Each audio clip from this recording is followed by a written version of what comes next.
when she got sick. But she and John Lorraine, of course, they were just little kids. She'd stayed home to do the chores. She got sick while we were gone. She sent, of course, we had no telephone.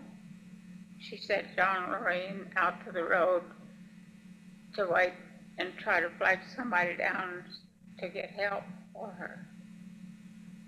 So, yeah, that's one of the first memories Lorraine has of that episode. So when you got home, your mother was still alive? She was still alive, and we followed in Pop's car, followed the neighbors taking Mom to Alva, the hospital. Did you talk to her? No, I never talked to her again. We did visit her. That was on a Sunday, and she died on the following Thursday. And all that I ever had with her after that was she asked me to bring her a glass of water in the hospital room. That's, never talked to her. She was very ill at that time. Tell me about the funeral. What do you remember about the funeral?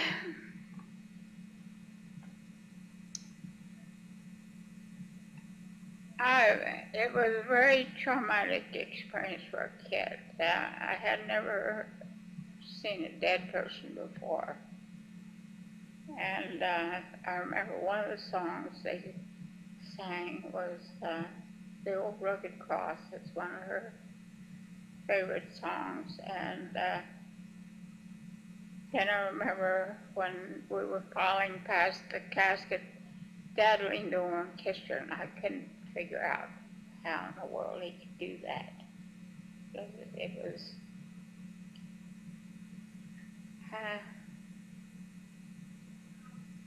anyways, I was just old enough to really be hit wrong, and I never had any encounter of such things that happen in life, and it really was a traumatic experience. I haven't any words to describe it. Were all the kids there? All but Joe. And they didn't know where he was. He was out knocking around the country, and they didn't know how to locate him. Was there a graveside service? I don't remember that. I don't think I was out there. I think that someone took us back up to Edith's place. So at that time they were living in their home place out northwest of Alpha. And you've never visited your mother's grave since? No. Or ever? No. And your father is buried there beside her now? Right. And they had lost a son. He was older than Joe. He was just a year old. And he's buried there with folks. You know if these graves are well marked? I think they are. Later years, the older brothers and sisters bought a gravestone for the folks' graves, so I think it's well marked. Leon's been down there, but I haven't. Oh, really? There's your Okay. microphone. Tell me about your father's political aspirations. Well, he had a firm belief in that the Christian was, it was his duty to do what he could to improve the community, the state, the government. At that time, there were a number of people that didn't think that was a Christian's duty, but he felt very strongly about that. Strong enough that he tried his best he knew to do his part. And he had aspired to be a representative.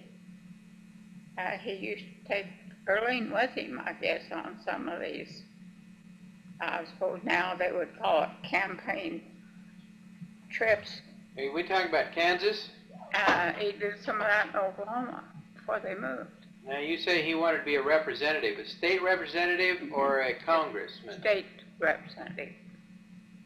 But he didn't make it that far. But he believed very strongly in it was a citizen's duty. Well, tell me about his run for Congress. I don't know much about it really, except I have a card or two that he used in his small campaign. But I don't remember any of that. What year? What did he run?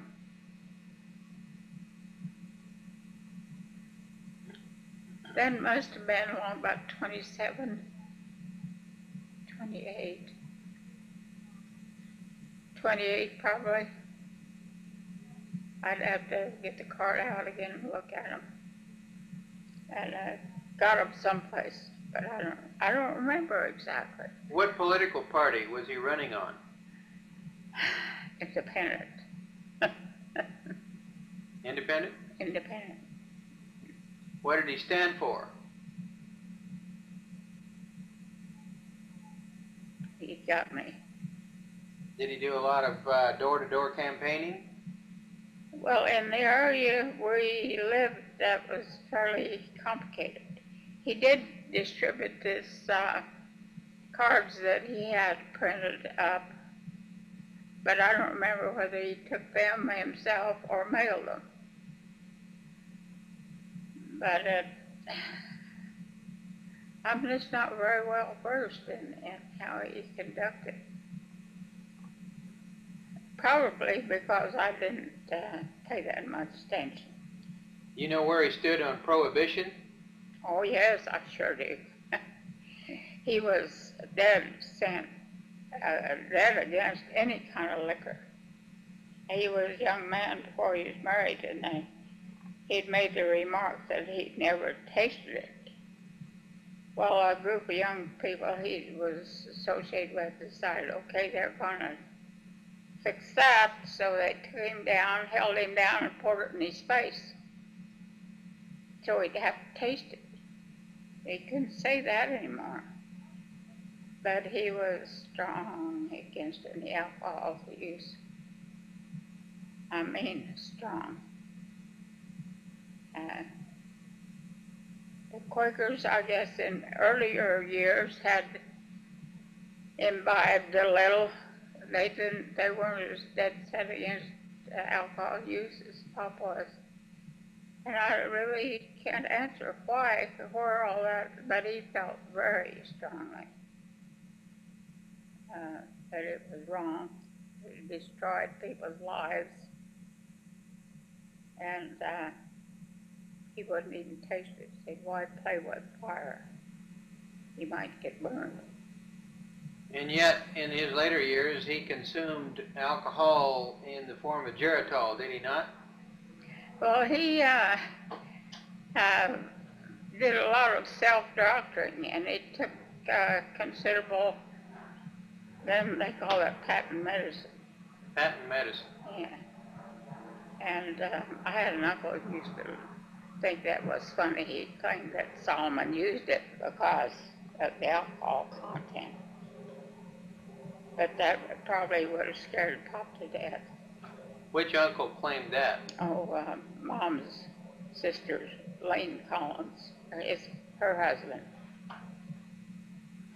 He didn't like that very much anyway. And he thought that, and he used alcohol. So he used to make fun of Dad's use of the medicine he took because it had alcohol in it. Uncle was, he was sure that was the reason. Could there be some truth to that? No. No. All right, Harper. You went up through the grades in Harper, Kansas. Right, well, a little one-room school, that's where the folks lived, 11 miles from town.